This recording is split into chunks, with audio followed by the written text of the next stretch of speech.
En Concepción, la madre de una niña de tan solo 2 años de edad denunció que la menor fue abusada sexualmente por su propio padre. La madre vio que tenía irritaciones en sus partes íntimas y formuló esta denuncia. El presunto agresor fue detenido.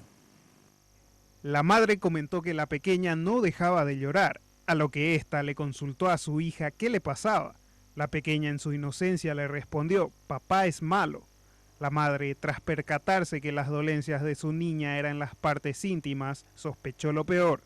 Inmediatamente acudió a la comisaría, donde trasladaron a la pequeña hasta el hospital de Horqueta, y tras los chequeos confirmaron el abuso sexual.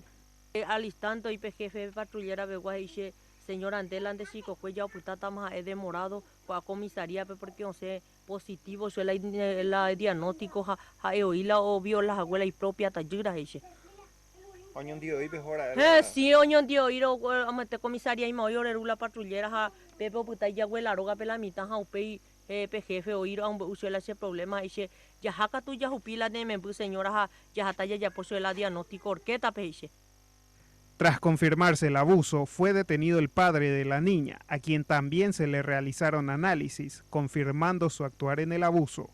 El hecho se produjo el viernes pasado, cuando la menor quedó a cargo de su padre.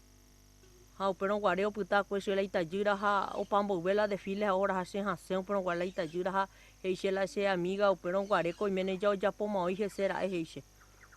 Pero de ella pero donde era la membucuñera la médico no ta güera hayo y pero peipe caro ambo ya husu pe hayan hacema hoy ande ka tuve me la camo me ambo ya husu.